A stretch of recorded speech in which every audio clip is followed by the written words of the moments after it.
Blood trickled down Marcus Johnson's face as Officer Ryan Whitmore slammed him against the police car. "I don't care who you think you are," the officer snarled. Then Marcus's wallet fell open, revealing the golden emblem of the highest office in Westridge City. Everything changed. Before we dive into this shocking story, where are you watching from today? Hit that like button and subscribe if you believe no one should be above the law or beneath it. How would you react if you were treated like a criminal for simply existing in your own city? The evening had started so ordinarily for Marcus Johnson. At 43 years old as the first black mayor of Westridge City, a mid-sized community nestled in the heart of Georgia, his days were typically packed with meetings, decisions, and the weight of breaking barriers in a place still wrestling with its racial past. Tonight should have been simple. After a grueling 6-hour council meeting about the city budget, all Marcus wanted was to pick up the anniversary gift he had specially ordered for his wife Vanessa. Elaine Harlow, the boutique owner and a longtime friend, had agreed to leave it for him to collect after hours. The crystal pendant would be perfect for their 15-year celebration tomorrow. Marcus parked his sedan near Harlow's boutique, loosened his silk tie, and stepped into the humid Georgia night. The street was quiet. Most businesses closed for hours, their darkened windows reflecting the streetlights. Marcus used the key Elaine had provided quickly, disarming the security system with the code she'd texted. He located the small package wrapped in silver paper with a blue bow exactly where she said it would be. As he relocked the door, blue and red lights suddenly illuminated the storefront. Officer Brian Reynolds watched from his patrol car, eyes narrowing at the sight of a black man in a suit exiting a closed business.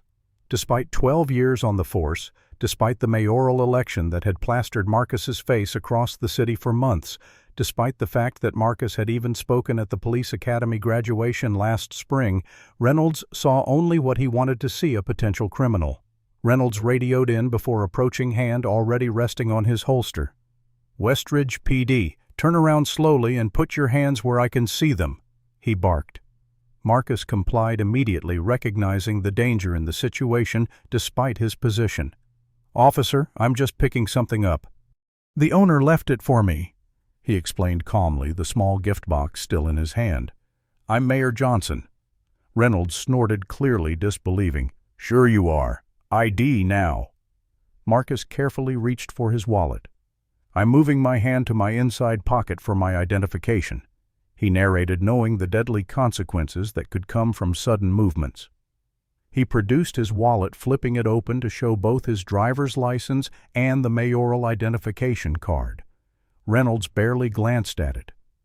"Anyone can get a fake ID. What are you really doing here?" The disrespect was blatant, the implication clear. No matter his position to this officer, Marcus was just another black man to be suspicious of. "Officer Reynolds," Marcus said, reading the nameplate. "You can call Chief Sullivan if you need verification of my identity. Or Ms. Harlow, the owner. I have her number right here." Reynolds stepped closer, invading Marcus's personal space. "Put the box down and put your hands on the wall. Now." Marcus felt a familiar burn of indignation rising in his throat, but swallowed it down. He complied, placing the gift carefully on the ground. "This is unnecessary. I've identified myself." "Stop resisting!" Reynolds shouted, though Marcus hadn't moved. It was a tactic Marcus had heard about countless times from constituents, creating the illusion of resistance to justify force. "I'm not resisting," Marcus stated firmly. "I'm the mayor of this city and I—" The punch came without warning, Reynolds' fist connecting with Marcus's face, splitting his lip and sending blood spattering onto his white dress shirt. The force knocked Marcus against the wall. Before he could recover, Reynolds had spun him around, slamming him face first into the brick facade of the boutique. "Stop resisting!" Reynolds shouted again, though Marcus was completely compliant. From across the street, Jamal Washington had stopped dead in his tracks. A 26-year-old graduate student, he had been walking home from the library when he witnessed the confrontation. Instinctively, he pulled out his phone and began recording. Reynolds wrenched Marcus's arms behind his back, cuffing him with excessive force. "You picked the wrong store to break into," he growled, seemingly oblivious to the growing evidence that he had made a terrible mistake. Marcus tasted blood in his mouth but remained silent, now knowing anything he said would only escalate the situation further. Reynolds called for backup, and within minutes 3 more patrol cars arrived. Among them was Officer Sarah Chen, a 5-year veteran who recognized the mayor immediately. "Oh my God!" she gasped audibly, rushing forward. "Mayor Johnson!" Reynolds looked from Chen to his bloodied detainee, the first flicker of doubt crossing his face. But rather than acknowledging his error, he doubled down. "He was threatening and uncooperative," Reynolds insisted. "Refused to comply with orders." Marcus finally spoke, his voice steady despite the circumstances. "Officer Chen, I'd like to be read my rights and processed according to protocol." Chen looked horrified. "Sir, this is clearly a misunderstanding. We can—" "No," Marcus interrupted. "No special treatment. Process me exactly as you would any other black man you arrest in this city." Inside Marcus was a hurricane of emotions. Rage at the humiliation. Shame that his position had not protected him from what so many in his community experienced daily. Fear of what could have happened had Jamal not been filming, had backup not arrived so quickly. But beneath it all was cold determination. This would not be buried or dismissed. This would be a reckoning. News of the mayor's arrest spread through the department like wildfire. By the time they reached the station, Police Chief Gregory Sullivan was waiting, his face ashen. "Mayor Johnson, I cannot express how deeply—" "Save it, Greg." Marcus cut him off, blood still drying on his chin. "I don't want apologies. I want justice, and I want to be processed like any other citizen." Sullivan looked desperately at the gathering officers, the watching dispatch staff, the civilian employees who had stopped to stare. This was a political and public relations catastrophe unfolding in real time. "Mayor Johnson, please, let's discuss this in my office. We can release you immediately with a formal apology." Marcus stood straighter, ignoring the pain in his wrists from the too tight handcuffs. "No, book me. Take my fingerprints. Put me in a cell. Document my injuries. I want the full experience your officers provide to my constituents." Reynolds stood awkwardly to the side, the gravity of his actions beginning to sink in. He had assaulted the mayor, the black mayor he had pointedly not recognized, despite the impossibility of such ignorance. As Marcus was led to processing, he caught Reynolds's eye and held his gaze. This wasn't over. This was just beginning. The fluorescent lights of the police station buzzed overhead as Marcus sat in the holding cell, the metallic taste of blood still lingering in his mouth. For nearly 2 hours he had been photographed, fingerprinted, and questioned, refusing any preferential treatment, despite Chief Sullivan's increasingly desperate attempts to contain the situation. When Vanessa Johnson arrived, the atmosphere in the station shifted perceptibly. At 41, she was one of the most respected civil rights attorneys in the state, her reputation for ruthless precision in discrimination cases making her feared in courtrooms across Georgia. She brought not just her righteous anger as a wife, seeing her husband's bloodied face, but the full force of her legal team. "I want every piece of footage, every report, every communication related to my husband's arrest," she instructed her associates as they filled the station lobby. "And I want Officer Reynolds's complete personnel file." Outside news vans had begun to gather their satellite dishes, raised like sentinels against the night sky. The story was spreading beyond Westridge City. Marcus watched through the small window as reporters positioned themselves for live shots, the red recording lights blinking in the darkness. As he waited, his mind drifted back to a memory he had spent decades trying to suppress. He was 10 years old, sitting in the back seat of his father's carefully maintained Buick. They had been driving home from church when the police lights flashed behind them. His father, William Johnson, a respected high school mathematics teacher, had been polite, deferential even. "Yes, officer. No, officer. Whatever you say, officer." But it hadn't mattered. The white officer had dragged his father from the car, claiming he detected the smell of alcohol. There had been no alcohol, just a black man in a nice car in the wrong neighborhood. Marcus had watched through tears as his father was beaten for resisting, then arrested. The charges were eventually dropped, but his father's broken arm and shattered dignity had never fully healed. Now, 33 years later, nothing had changed. The cell door opened, and Chief Sullivan appeared with Vanessa. "Mayor Johnson, the paperwork for your release has been processed. There will be no charges filed, of course." "Of course." Marcus echoed the irony thick in his voice. "And if I weren't the mayor—" Sullivan had no answer for that. By morning, the video of Marcus's arrest had gone viral. The hashtag #MayorInCuffs was trending nationally, the footage of Reynolds's punch and Marcus's bloodied face playing on news stations across the country.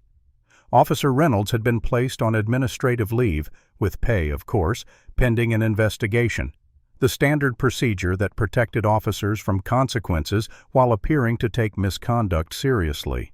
Chief Sullivan called an emergency meeting with his command staff, the tension palpable as they gathered in the conference room. "This is a disaster." Sullivan began, running a hand through his graying hair. "The optics alone could destroy this department's community relations for years."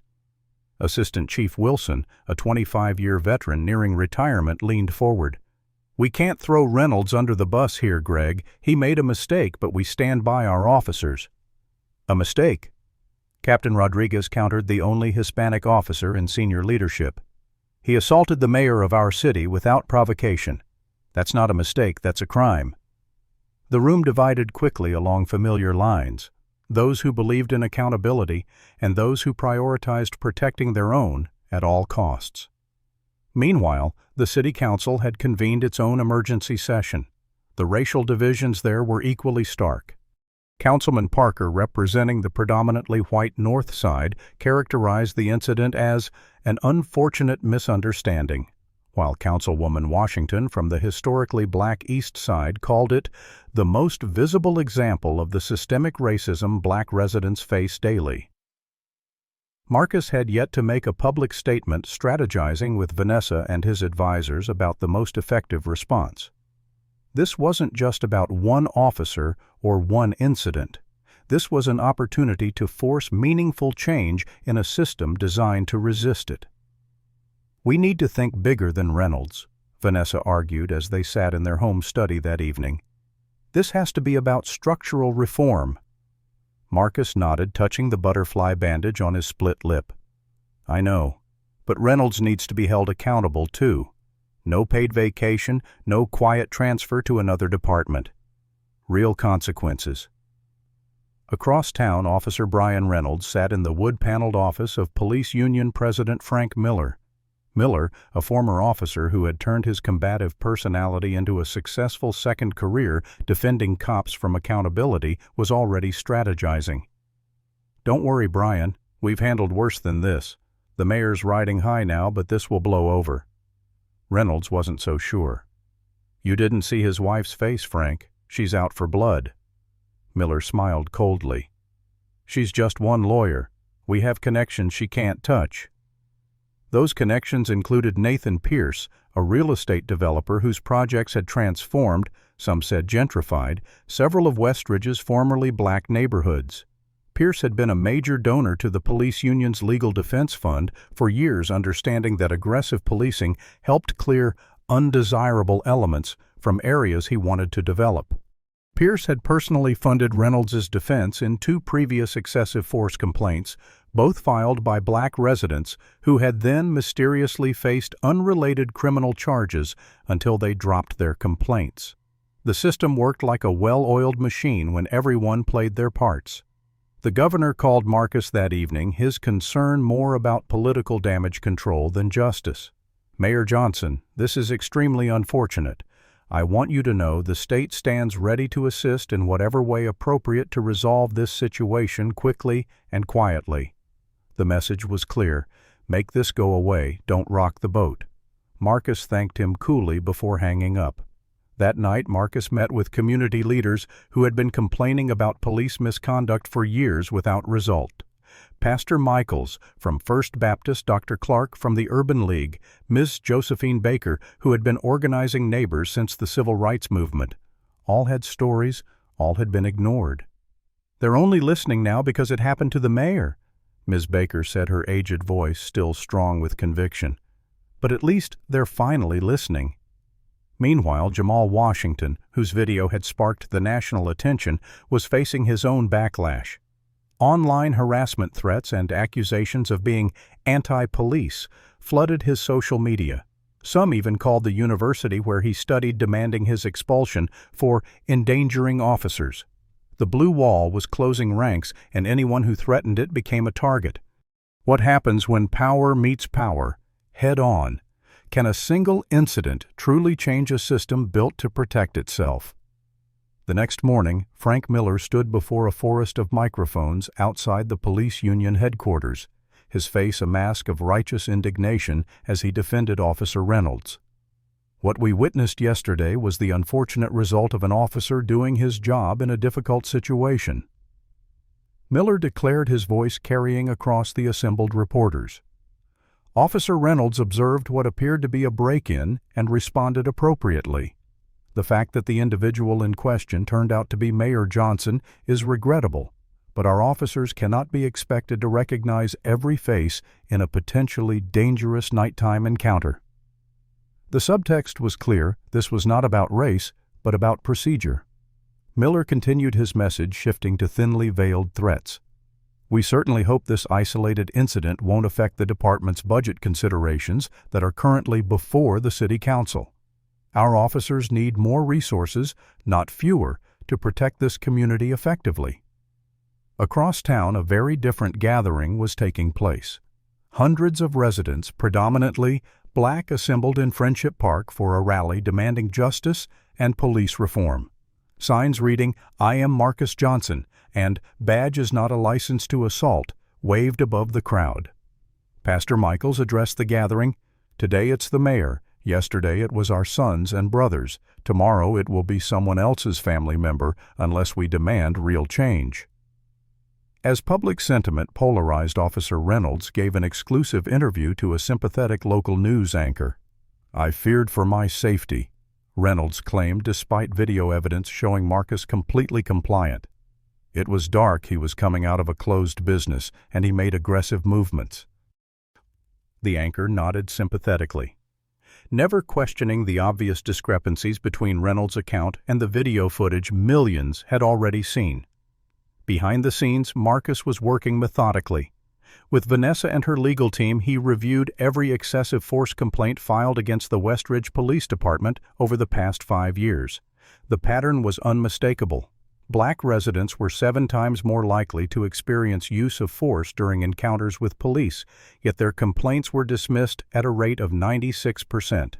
Even more disturbing, officers with multiple complaints like Reynolds were often promoted rather than disciplined.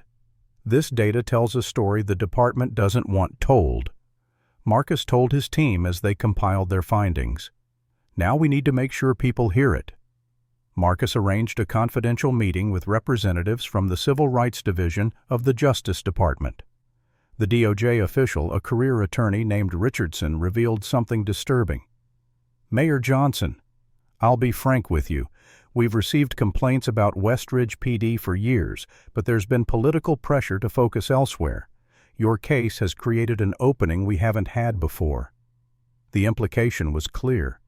Previous administrations had buried these issues, but Reynolds' very public assault on an elected official made that impossible now. What do you think about this revelation? Is the system truly rigged against accountability, or is this just an isolated problem? Comment number 1. If you believe police departments should face stricter oversight, or number 2, if you think they're already regulated enough. Like and subscribe to follow this unbelievable story of power corruption and the fight for justice in America. Meanwhile, Nathan Pierce was becoming increasingly concerned about the potential fallout. In his sleek downtown office, he convened a meeting with 3 city council members who had benefited from his generous campaign contributions. "The situation with the mayor is getting out of hand," Pierce stated bluntly. If Johnson pushes for the reforms he's talking about, it will impact property values in the development zones we've worked so hard to secure. Councilman Parker nodded. The mayor's using this incident to push a radical agenda, but we have the votes to block any major changes to police funding or oversight. Pierce wasn't convinced. Public opinion is shifting. We need to discredit him before he gains more momentum. The impact of the controversy was reaching beyond politics. Marcus's 15-year-old son Tyler came home from Westridge Academy with a bruised cheek. "It's nothing, Dad," he insisted, but eventually admitted that the son of a police sergeant had confronted him, calling his father an anti-cop troublemaker, before shoving him into a locker.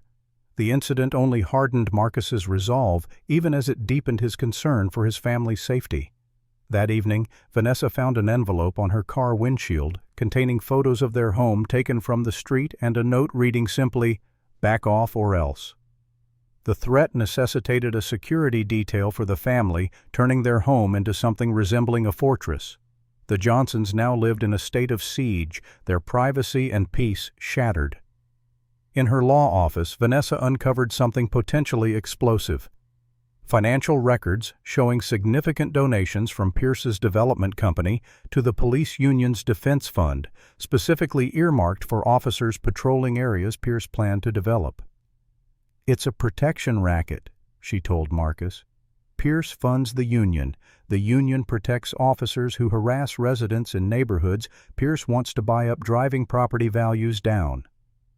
Chief Sullivan found himself in an increasingly untenable position. A 30-year veteran who had worked his way up through the ranks, he had always seen himself as one of the good ones, a cop who believed in fairness. But the evidence of systematic problems within his department was becoming impossible to ignore. When Sullivan requested Reynolds's complete personnel file, he was informed by the department's IT manager that it had been accidentally deleted during a system update. When Sullivan pressed the issue, a junior IT specialist approached him confidentially. "Chief, the files weren't accidentally deleted. I have a backup. There's a lot in there that was hidden from you." The recovered files showed multiple excessive force complaints against Reynolds that had never reached Sullivan's desk, buried by the previous administration and the department's Internal Affairs Division, which operated with surprising autonomy. As pressure mounted from all sides, Marcus faced conflicting demands. Black community leaders urged immediate dramatic action, while white business leaders counseled careful consideration and measured responses. The true test of leadership, Marcus realized, wasn't in making everyone happy. It was in doing what was right regardless of the political cost. The morning headlines blazed across the Westridge Tribune. "Police union files countersuit against mayor." In a dramatic escalation, the union's legal team had filed a civil action claiming Marcus had interfered with police duties and defamed Officer Reynolds with malicious statements harmful to his professional reputation.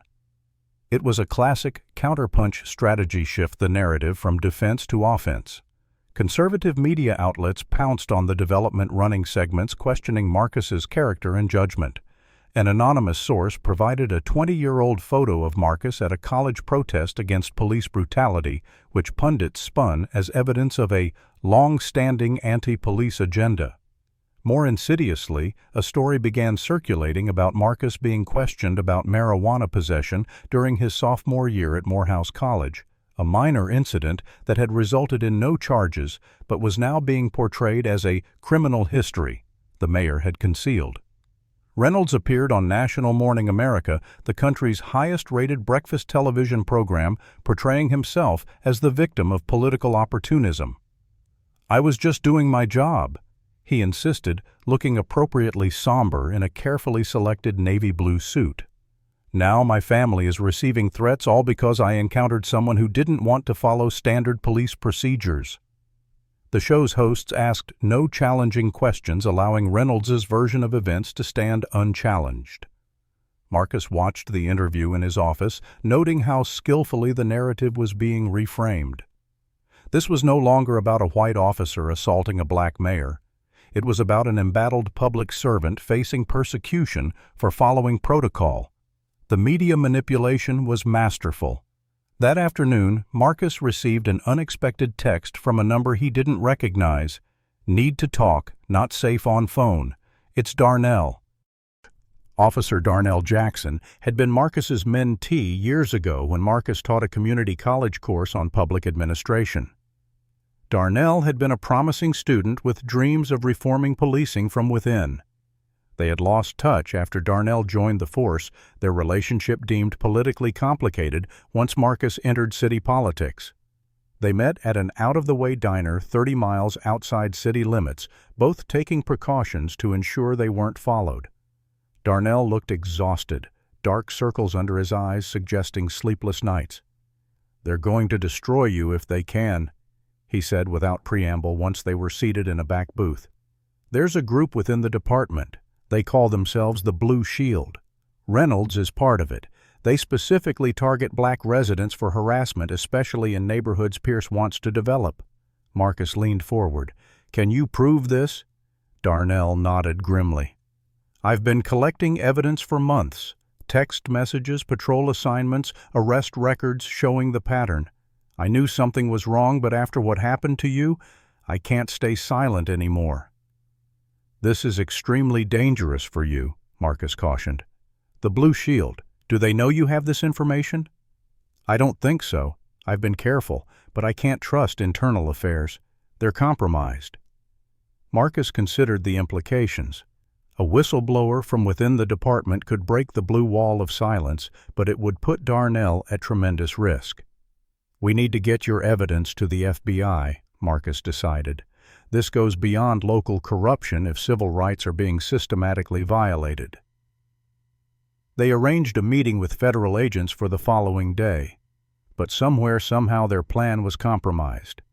That night, Darnell returned home to find his apartment ransacked, his computer missing, and a police badge pinned to his pillow, a clear message that he had been made.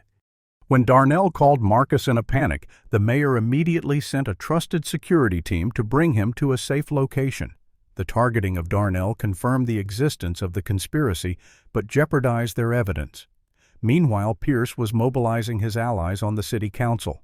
A special session was called to consider a resolution censuring the mayor for creating a hostile environment for law enforcement through unfounded accusations.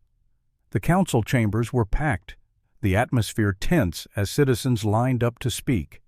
What had begun as a procedural maneuver became a powerful forum as dozens of community members, predominantly black residents, came forward to testify about their own experiences of police harassment and abuse. "My 17-year-old son was slammed to the ground for matching a description," one mother testified through tears. "The description was just young black male in jeans. That's all it takes." After 4 hours of testimony, the censure vote failed, public opinion having shifted dramatically. But the political cost was mounting. Several of Marcus's initiatives unrelated to policing were now stalled in committee, his political capital draining with each day the controversy continued. The pressure extended to Vanessa's law practice as well. Several corporate clients suddenly withdrew their business, citing restructuring, but privately admitting they had received calls suggesting that association with the Johnson family might affect their standing with certain city departments.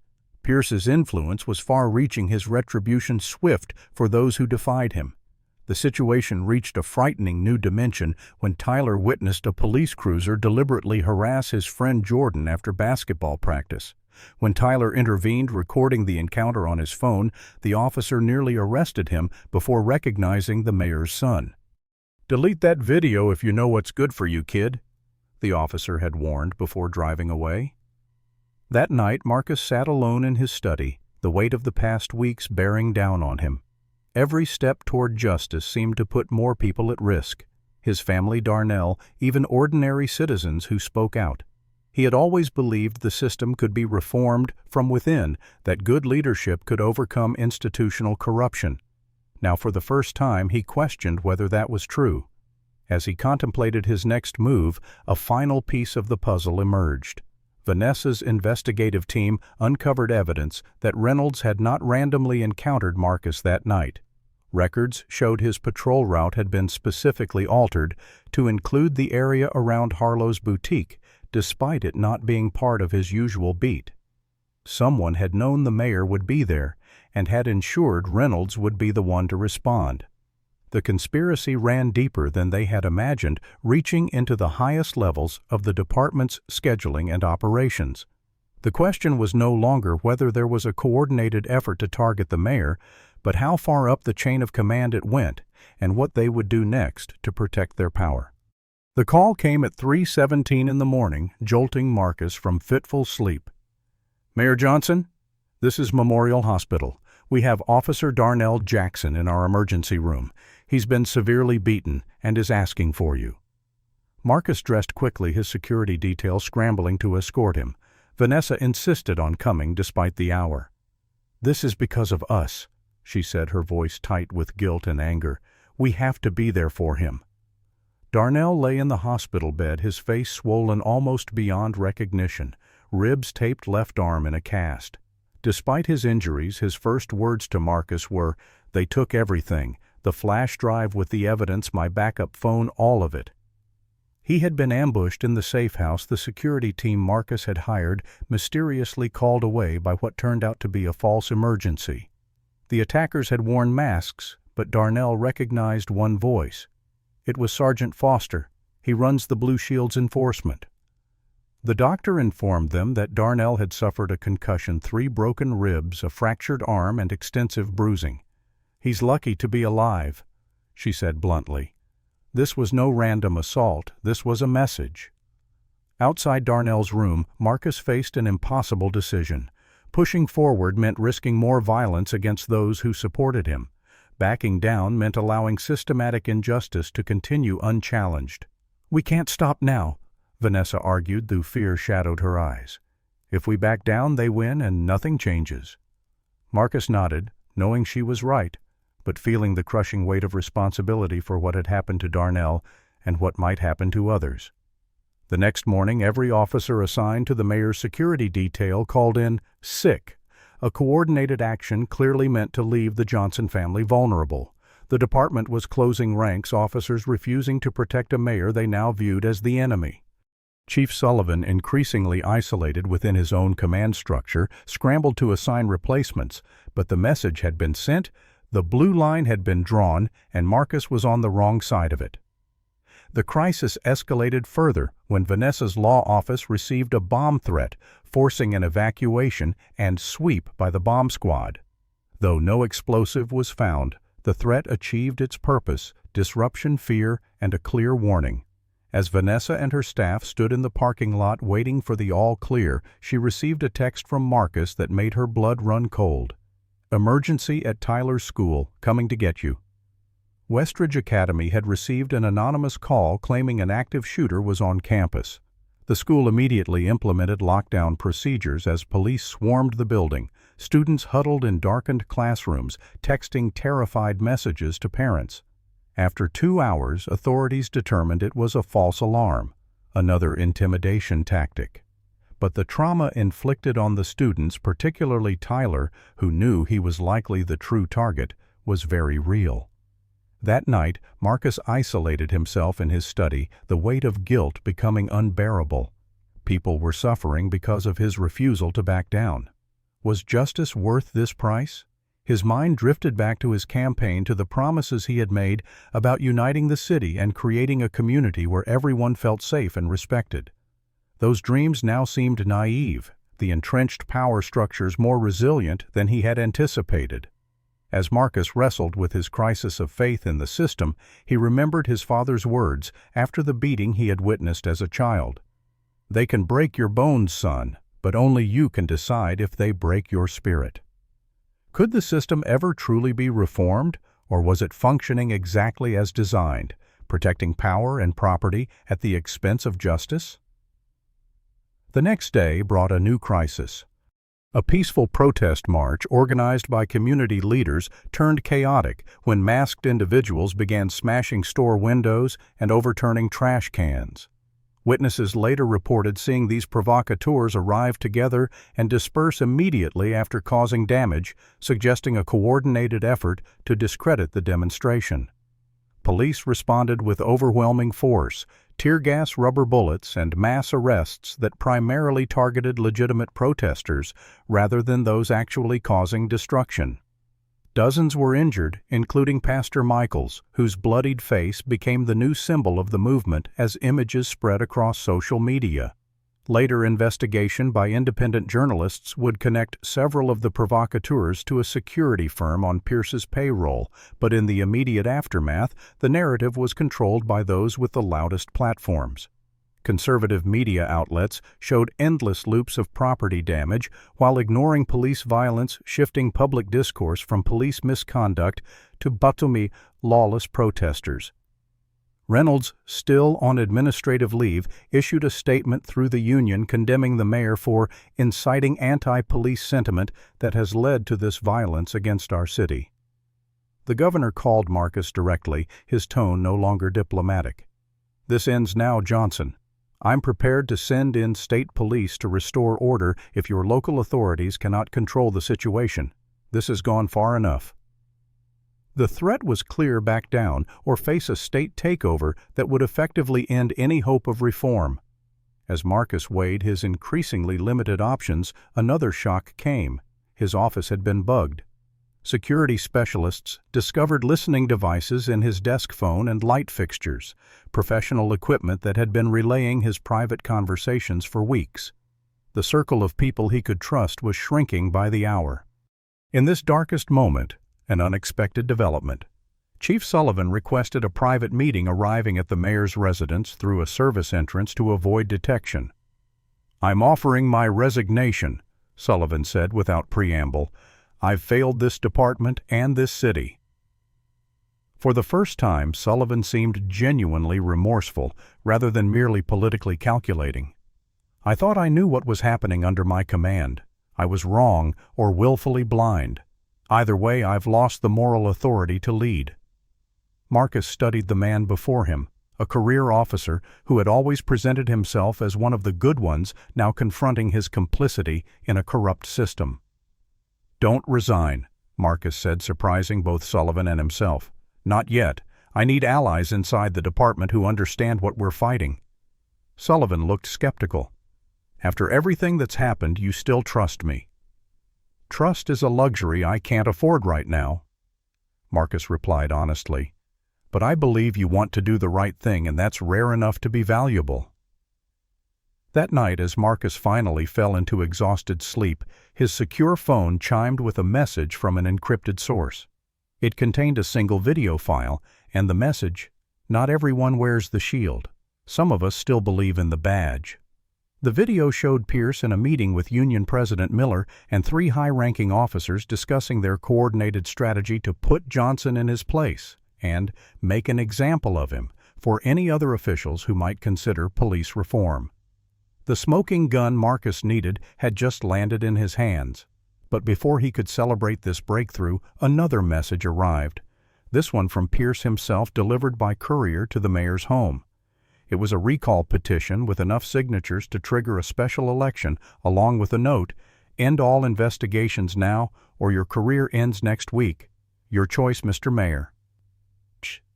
Is it possible to appear defeated while secretly gaining ground? Can appearing to surrender actually be the path to victory? The press conference surprised everyone.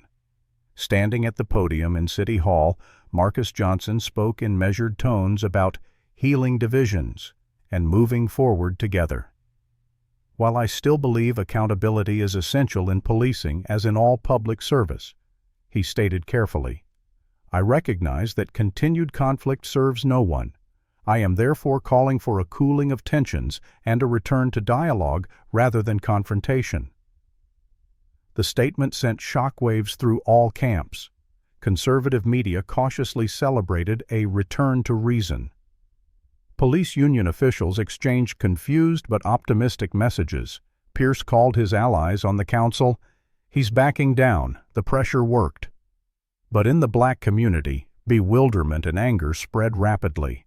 Pastor Michaels, still recovering from his injuries, called Marcus immediately, "Tell me you haven't surrendered to these people." 3 hours later, in the secure basement of First Baptist Church, Marcus met with trusted community leaders to explain his true strategy. "This isn't surrender," he assured them, keeping his voice low despite the swept room. "It's tactical repositioning. They were expecting a frontal assault, so we're changing the battlefield." Marcus revealed that he had secretly met with the state attorney general, who had agreed to launch an independent investigation into the Westridge Police Department. "While they think we're backing down, state investigators will be gathering evidence we couldn't access. The AG has jurisdiction they can't block." Some community members remained skeptical. Ms. Baker, who had marched with Dr. King decades earlier, fixed Marcus with a stern gaze. "Pretty words and secret plans don't stop batons from cracking skulls, Mr. Mayor. Our people are hurting now." Marcus nodded respectfully. "I understand your frustration.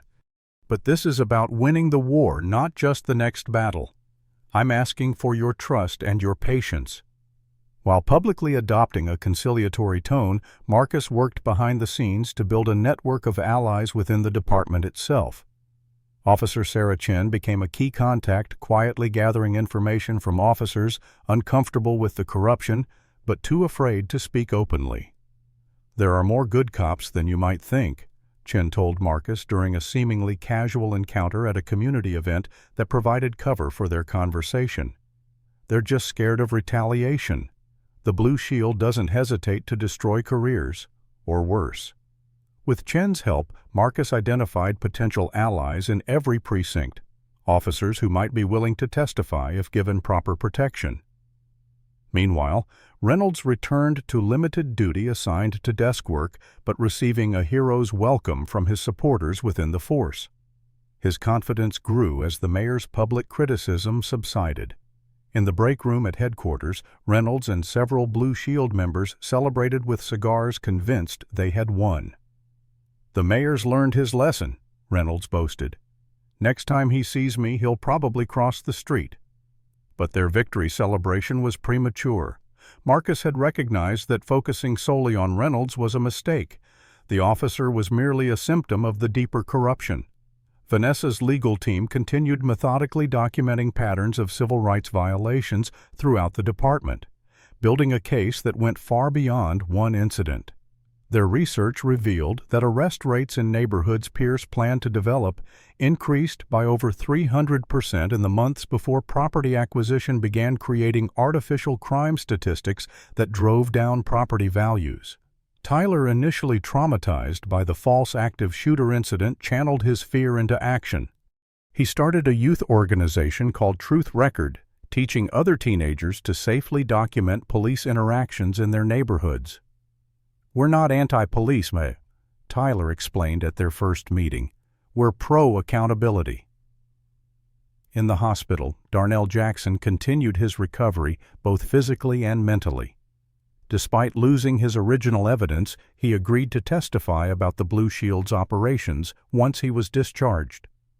"They took my proof, but they can't take my voice," he told Marcus during a hospital visit disguised as a mayoral outreach to injured city employees. Marcus also cultivated a relationship with a federal prosecutor who specialized in RICO cases, exploring whether the connections between Pierce's development company, certain police officers, and the union constituted a criminal enterprise. The evidence was mounting. Officers who harassed residents in target neighborhoods received bonuses through shell companies connected to Pierce. Property values plummeted. Pierce's company purchased the devalued properties. Police presence decreased. Property values rose. Pierce sold at a massive profit. The cycle had repeated across 5 neighborhoods in 7 years.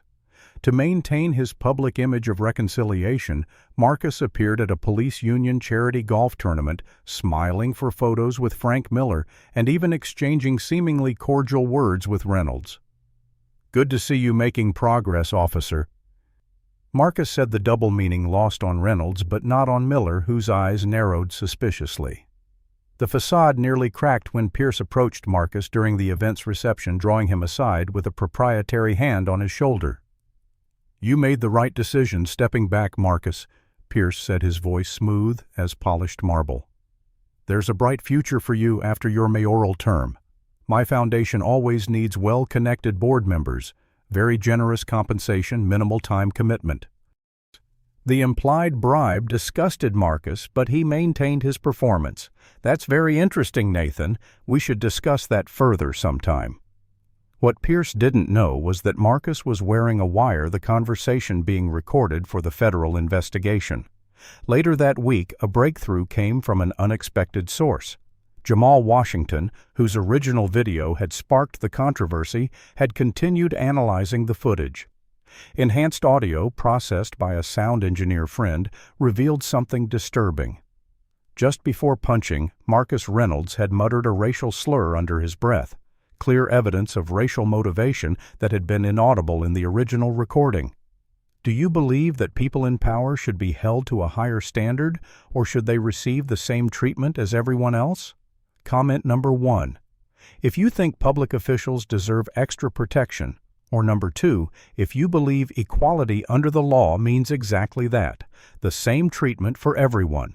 Hit that like button if you're shocked by the corruption we've uncovered so far, and subscribe to follow this incredible story to its conclusion. How far do you think this conspiracy reaches? Behind the scenes, Marcus was building a coalition of regional mayors facing similar issues with police accountability. The mayor of neighboring Clayton County had experienced resistance when attempting to implement body cameras. The mayor of Riverside had found her reform initiatives mysteriously stalled in bureaucratic limbo. Together, they began sharing resources, strategies, and political support, creating a united front too broad to be easily targeted. As Pierce and the Blue Shield believed they were winning, Marcus was quietly surrounding them, gathering allies' evidence and legal leverage. The trap was nearly set, but the most dangerous phase was still to come. The moment when they realized they were losing would be when they became most desperate and most dangerous.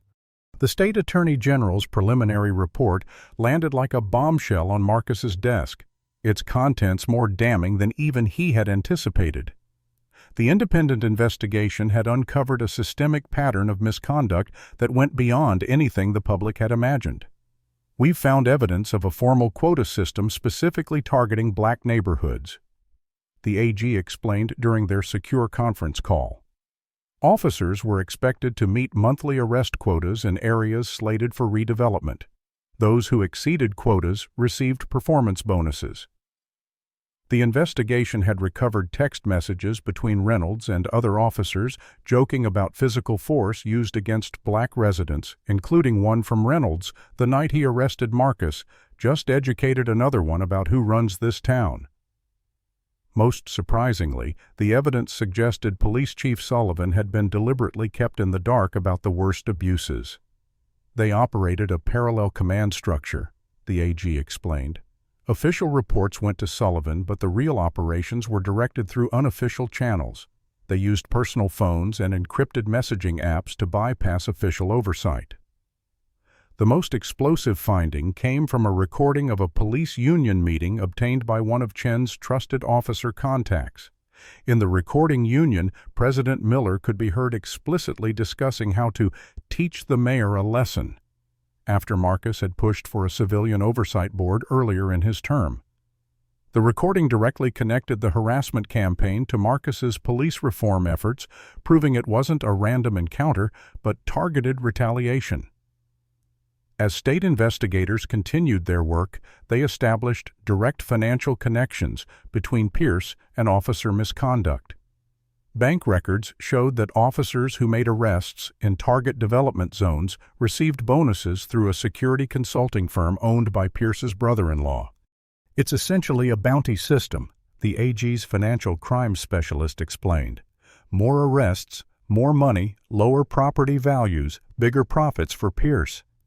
The evidence was overwhelming, but making it public required careful timing. If revealed too soon, key players might destroy additional evidence or flee jurisdiction. As the net tightened, the story leaked to national media. The Washington Post ran a front-page exposé titled "Policing for Profit: How a Georgia City Became a Playground for Corruption." CNN featured an hour-long special investigation. The sunlight was finally reaching the darkest corners of West Ridge's power structure. As public attention intensified, Officer Reynolds realized he was being positioned as the fall guy. During a tense meeting at Union headquarters, he watched Miller and other leaders discussing damage control strategies that primarily protected themselves while leaving him exposed. "We need to emphasize that Reynolds acted alone outside of protocol," Miller suggested, as if Reynolds wasn't sitting right there. "The department can't be held responsible for one officer's poor judgment." The betrayal stung. Reynolds had believed he was a valued soldier in their cause, but now understood he was merely expendable. As he left the meeting, he made a decision that would change everything. He called Marcus's office requesting a private meeting. In the mayor's residence, under the watchful eyes of security, and with Vanessa present as a witness, Reynolds made his offer. "They're hanging me out to dry. I'll tell you everything I know about Pierce Miller, all of it, if you help me avoid prison time." Marcus faced an extraordinary ethical dilemma. The man who had assaulted him, who had participated in systematic harassment of black citizens for years, was now offering crucial testimony that could bring down the entire corrupt system. Could Marcus work with the very officer who had bloodied his face and violated his rights? Should a man who had caused so much harm receive leniency in exchange for testimony? The community was deeply divided when news of the potential cooperation leaked. Outside City Hall, protesters carried signs reading, "No deals for racist cops," and "Justice means jail for Reynolds." Pastor Michaels called Marcus directly. "Our people have watched these officers walk free for decades. If Reynolds gets a slap on the wrist, what message does that send?" Vanessa, analyzing the situation through her legal expertise, offered a different perspective. "Reynolds is a symptom, not the disease. If his testimony helps us cut out the cancer at the root, maybe that's the greater justice." While wrestling with this decision, Vanessa's investigation team discovered something else. The department's hiring and promotion practices showed clear evidence of systematic discrimination.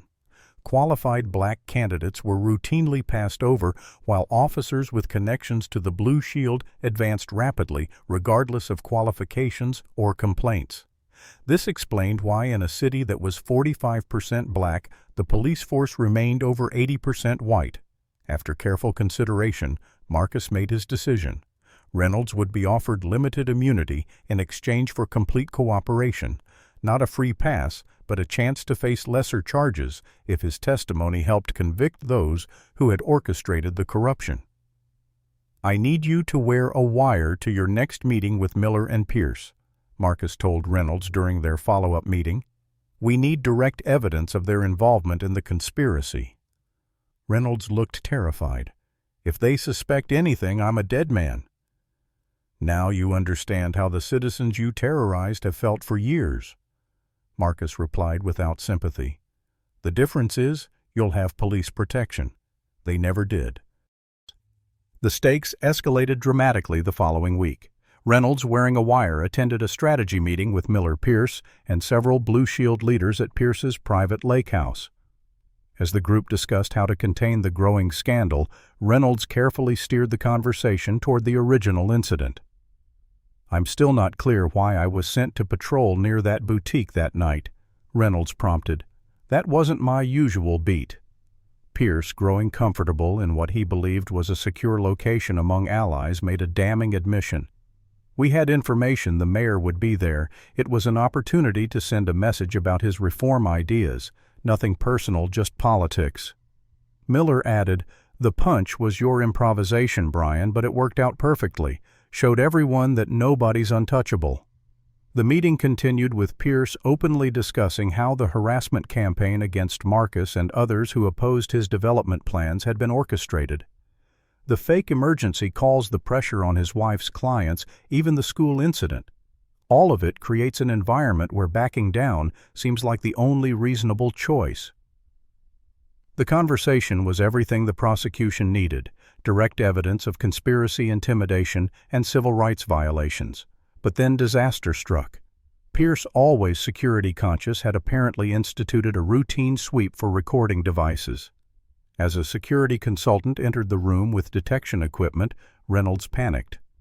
"Bathroom," he muttered, standing abruptly. But Pierce noticed his nervous demeanor. "Something wrong, officer?" Pierce asked, his tone suddenly dangerous. Reynolds made a break for the door, but was tackled by one of the Blue Shield officers. As they struggled, the wire was discovered. What happened next would later be disputed in court testimony, but the result was clear in the ensuing confrontation. Reynolds was severely beaten but managed to trigger the emergency signal on the recording device. FBI agents stationed nearby burst in, but not before Reynolds suffered a broken jaw and fractured skull, protecting the evidence that would finally break the case wide open. The irony wasn't lost on anyone. The officer who had assaulted Marcus was now himself the victim of police violence, injured while gathering evidence against the very system that had protected him for years. The pre-dawn raids caught everyone by surprise. FBI agents simultaneously executed search warrants at 16 locations across Westridge, including Pierce's Residence Police Union headquarters and the homes of several officers identified as Blue Shield members. Nathan Pierce was led from his mansion in handcuffs, still wearing silk pajamas, as news helicopters captured the moment for the morning broadcasts. Frank Miller attempted to flee when agents arrived at his lake cabin but was quickly apprehended. By noon, 23 people had been arrested on charges ranging from conspiracy and obstruction of justice to civil rights violations and racketeering. The most shocking arrest for many was Assistant Chief Wilson, who had been Pierce's highest-placed informant within the department's command structure. The case that had begun with a punch now revealed a years-long criminal enterprise that had corrupted nearly every level of Westridge's power structure. As details of the arrests spread, Marcus called an emergency press conference. "Today marks the beginning, not the end, of our journey toward justice," he stated, his normally warm voice solemn. "The corruption we've uncovered has deep roots, and removing it will require sustained effort and vigilance from all of us." When reporters asked about Officer Reynolds' cooperation and the immunity deal he had received, Marcus faced the most difficult questions of his political career. "Reynolds has been granted limited immunity in exchange for his testimony.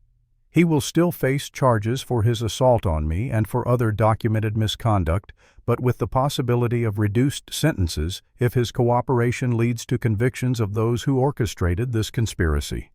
The announcement sparked immediate backlash from many in the black community, who viewed Reynolds' deal as yet another example of the system protecting its own. Marcus called an emergency town hall meeting at First Baptist Church that evening, knowing he needed to address the community's concerns directly. The historic church was packed beyond capacity, the mood tense as Marcus took the podium. "I understand your anger," he began, looking into the hurt and disappointed faces before him. "I share it.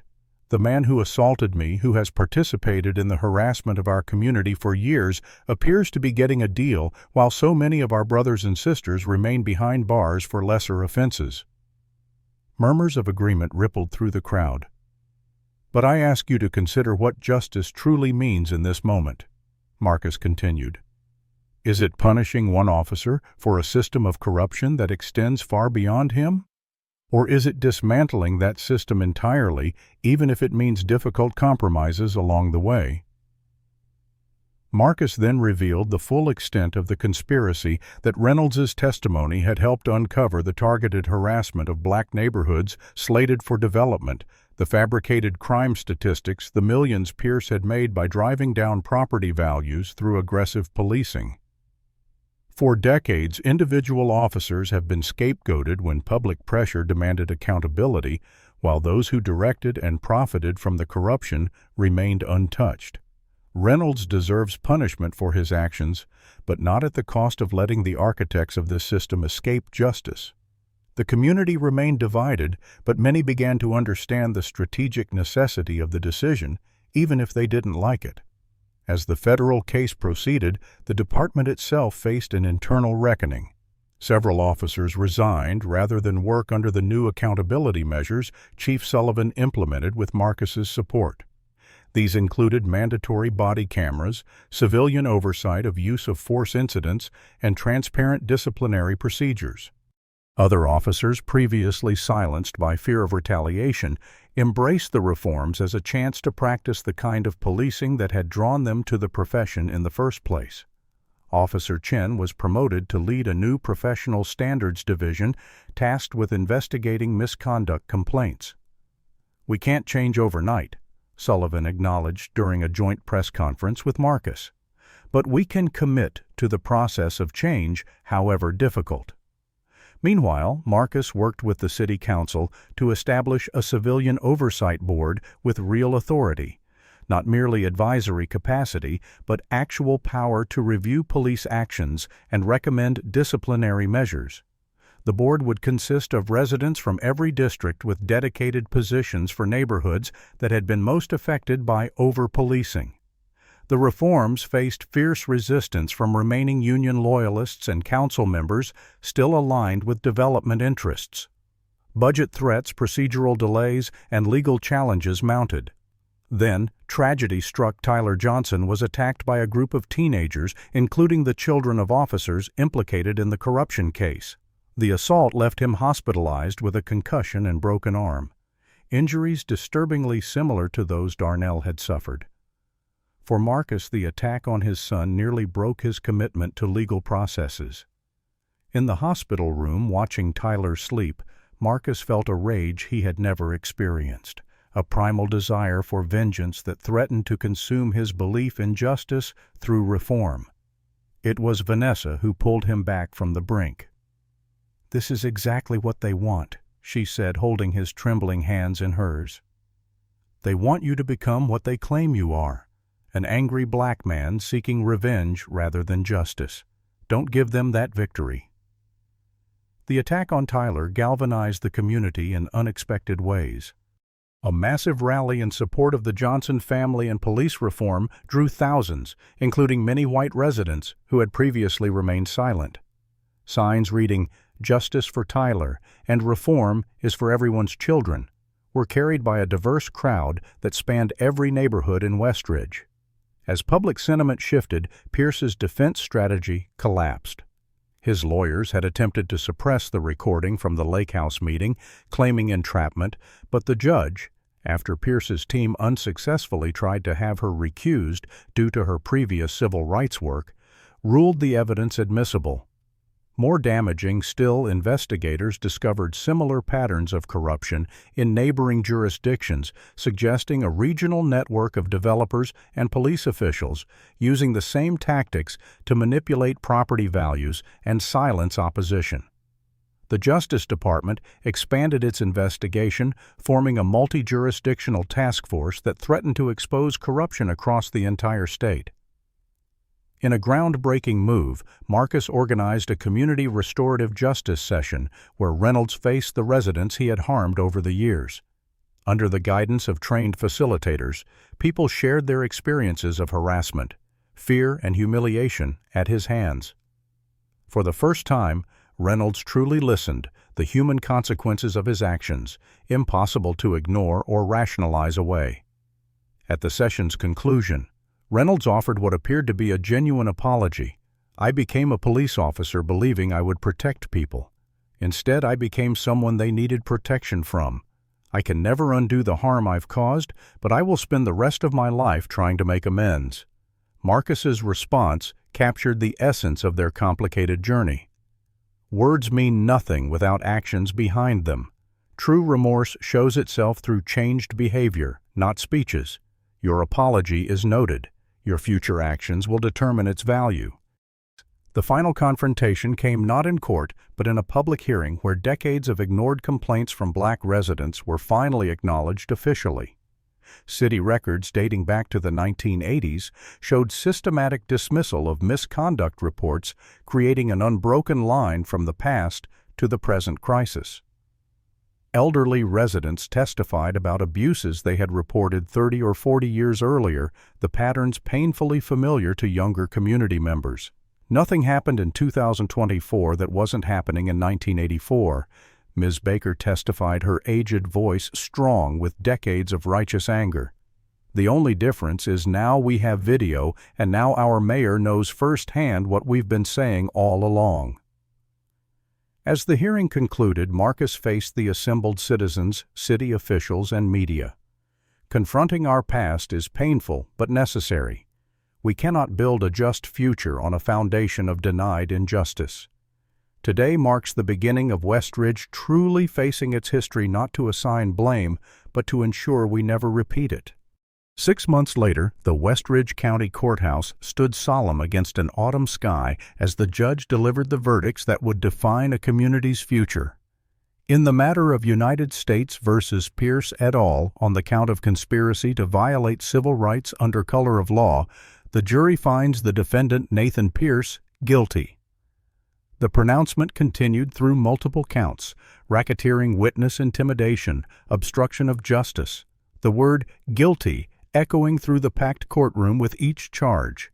Frank Miller Assistant Chief Wilson and 11 other conspirators received similar verdicts, their faces showing varying degrees of shock, resignation, and defiance as the scope of their accountability became clear. Reynolds, having fulfilled his agreement to testify truthfully, received a reduced sentence of 3 years, not the full immunity some had feared, but far less than the 15 to 20 years his co-conspirators faced. Outside the courthouse, Marcus addressed the waiting cameras and citizens. Today, justice was served not just for me, but for every resident who has lived under the shadow of corruption and discrimination. These verdicts cannot erase the harm done to our community, but they affirm that no one, regardless of wealth, position, or power, is above the law. Back at police headquarters, the transformation continued. Under Chief Sullivan's leadership, the department had implemented comprehensive reforms that were already showing promising results. New recruitment efforts had increased diversity within the force, with the latest academy class reflecting the city's actual demographics for the first time in department history. Community policing initiatives had replaced the aggressive tactics of the past, with officers assigned to specific neighborhoods for extended periods to build relationships and trust. The statistical results defied conventional wisdom and fear-mongering rather than increasing crime. The new approach had coincided with a 15% reduction in violent incidents and improved clearance rates for serious crimes. It turns out, Sullivan noted during a regional law enforcement conference, that when communities trust police, they actually help solve crimes instead of seeing us as an occupying force. Marcus had leveraged Westridge's experience to create a regional coalition for police accountability, bringing together elected officials, community leaders, and reform-minded law enforcement from surrounding counties. The coalition shared best practices, coordinated policy initiatives, and provided mutual support against the inevitable resistance to change. National attention brought opportunities for Marcus to advise other cities facing similar challenges, though he remained committed to seeing Westridge's transformation through completely before considering any larger political aspirations. In quiet moments, Marcus found himself contemplating the philosophical question. At the heart of his experience, could a system designed to protect property and power ever truly be reformed, or did justice require more fundamental change? He had no simple answer, only the conviction that the work of transformation required both idealism and pragmatism, vision and patience. Meanwhile, practical initiatives continued. Marcus and Vanessa established a legal fund for victims of police misconduct, ensuring that those without political positions or public platforms could still seek justice.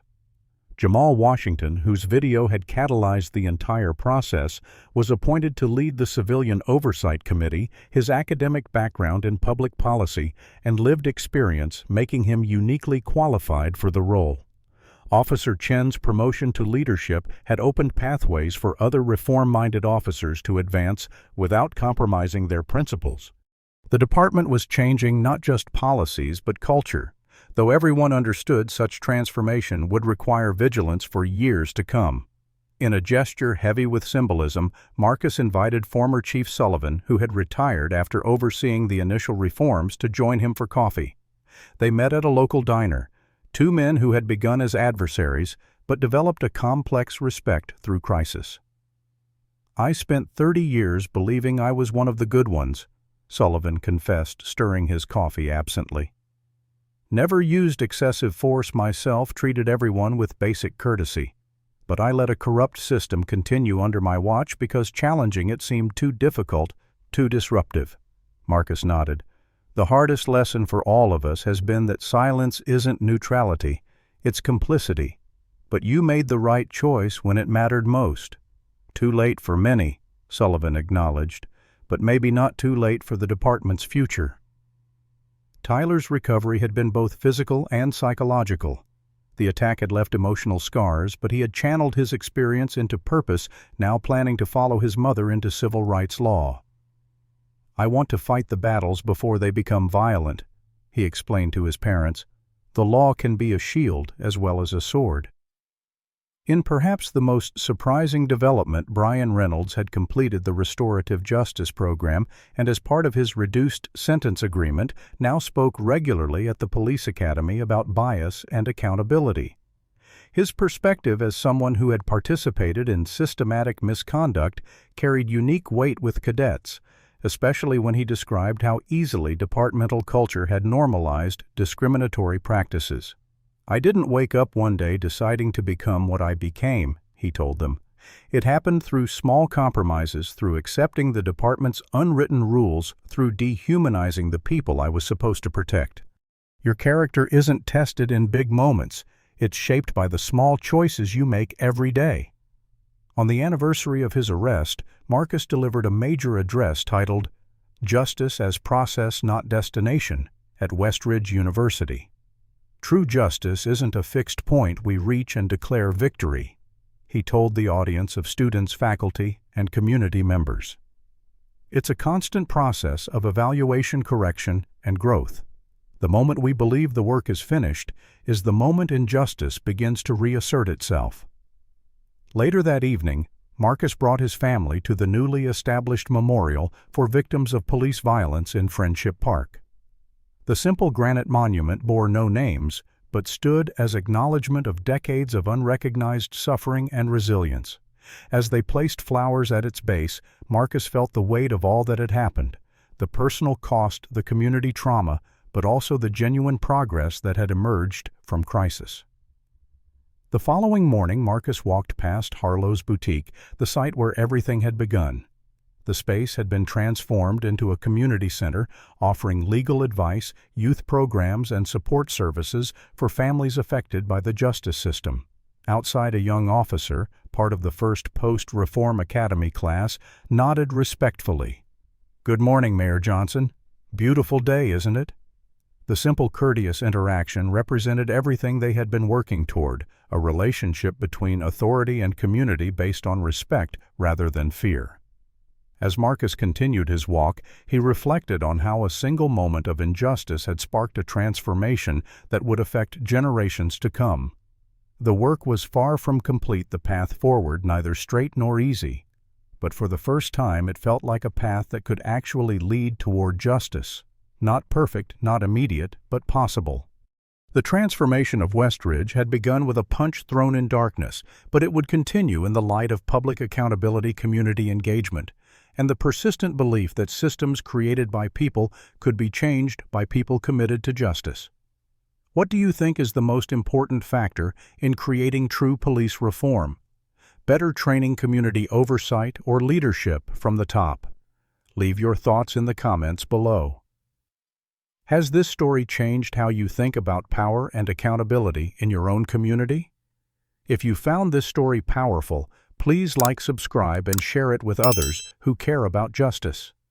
Thank you for joining me on this journey through one city's fight for transformation, and remember, real change happens when ordinary people refuse to accept injustice as inevitable. This story teaches us that true change often begins with personal experience of injustice. Mayor Marcus Johnson's transformation from political leader to reformer happened when he experienced firsthand what his constituents had endured for generations. It shows that systems of oppression persist because those with power benefit from them, whether directly like Pierce or indirectly like Chief Sullivan. Accountability requires both individual responsibility and systemic reform. Reynolds needed to face consequences, but punishing him alone wouldn't dismantle the corrupt system.